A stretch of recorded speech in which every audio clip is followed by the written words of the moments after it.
is get out of your tent. Get out of your tent.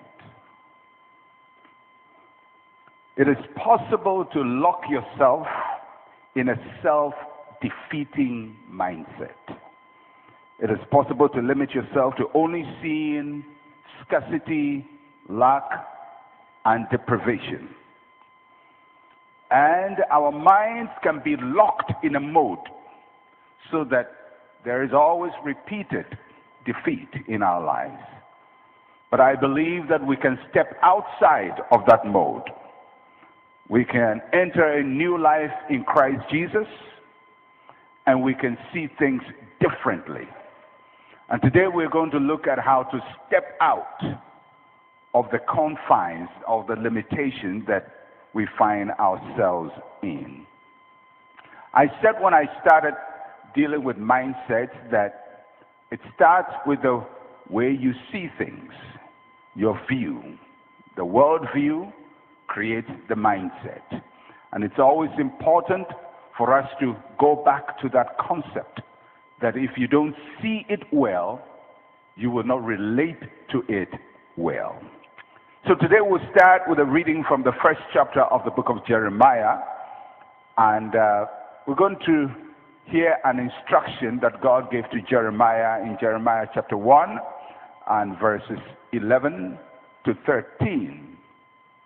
Jeremiah was a very profound prophet who God raised to warn Israel about the impending doom that was coming their way because of persistent disobedience. And he prophesied about these things for many years. And he also prophesied the return of Jerusalem. So let's look at Jeremiah chapter 1, verse 11 to 12. Moreover, the word of the Lord came to me, saying, Jeremiah, what do you see? And I said, I see a branch of an almond tree.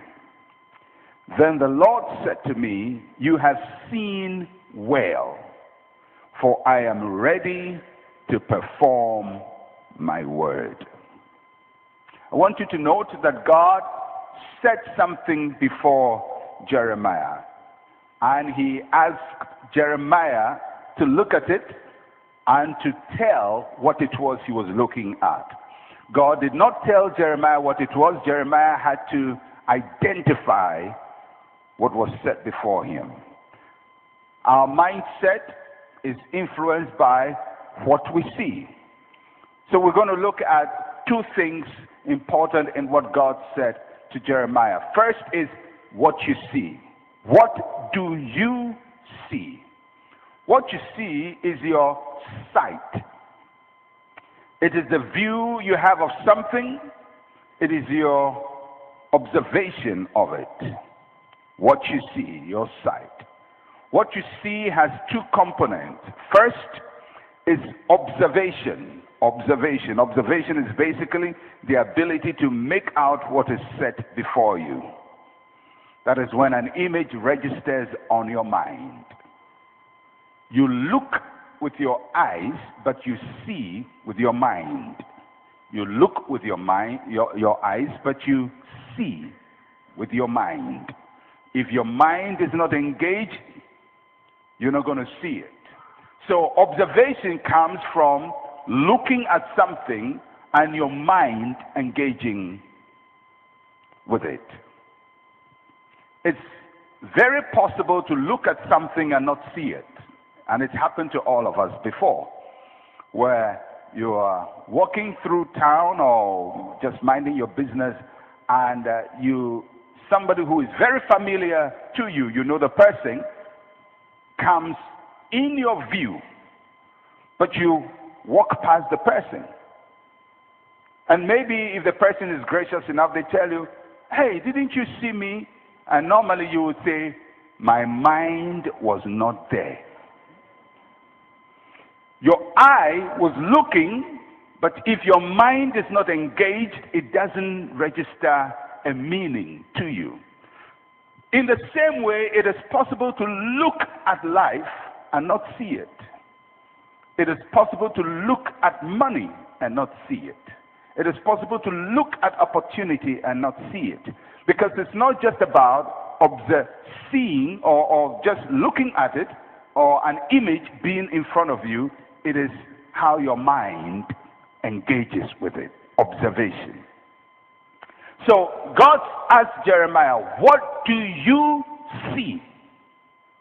There was an image, but his mind had to engage with it. That's observation. The other thing that influences what we see is perspective. Perspective. Perspective is basically the angle from which you see. A child sees an object differently from an adult. A leader sees things differently from a follower. If you have grown up a bit, you realize that as you grow up, you visit places you knew in your childhood and you get amazed at how different they look like. Houses that you thought were small now look very big, now look very small. People you thought were very tall now look very short. I remember seeing an old class schoolmate of mine, not a classmate, when I was in Form 1 in secondary school. He was in Form 5, and you know, when you're in Form 1, everybody's a big boy in Form 5. And then I saw this gentleman again, and he looked so tiny. So tiny. And I said, how come I thought he was a big boy and a big guy? It was because I was small. That was my perspective. When you have perspective, is the angle from which you stand to look at things. If you stand at the bottom of a skyscraper, you see it differently from if you stand on top of the skyscraper. And it's always good sometimes to stand on top and look around, and especially in Accra. It's important sometimes to go to a tall building and look at Accra. The other time I was on not a really tall building. This is a 6th floor building in some part of Accra. And I just saw how short Accra was. There are no tall buildings. Everything short, corrugated iron roofs, corrugated iron roofs, corrugated iron roofs, brown. It wasn't a beautiful sight. It's called perspective.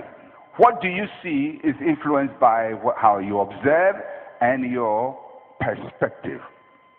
If you lock yourself at the bottom of life, you only see what is at the bottom. If you position yourself at the top, you only see what is the view from the top. And there are people whose perspective of life is always at the bottom. And that's how they see life. And they interpret everything from the bottom perspective. But if you put yourself at the top, your view is very, very different. What do you see? Do you see from the bottom or from the top? So it's not just about what you see, but more importantly, it is also about how you see. How you see. Insight. Insight. The depth of understanding you have of a thing or a person. And each one of us will have a different insight, even if we're looking at the same thing. Insight is influenced by two things. The first is understanding. Understanding, the meaning you give to what you see. Understanding is colored by our experiences, our exposure, the examples we have seen, and our expectations. So God says to Jeremiah, what do you see? What do you see? And Jeremiah describes what he's seen. He says, I see the branch of an almond tree. That's what he sees. But what's your understanding? What does it mean? Jeremiah didn't explain that. I'm sure that if you were Jeremiah and you saw, God showed you something, you saw the branch of an almond tree, and God asked, what does it mean? I'm sure you say something like, you're going to bear fruit, or you're going to branch out, or you'll be planted like a firm tree. Because that's how you will understand it. But if you look at the interpretation God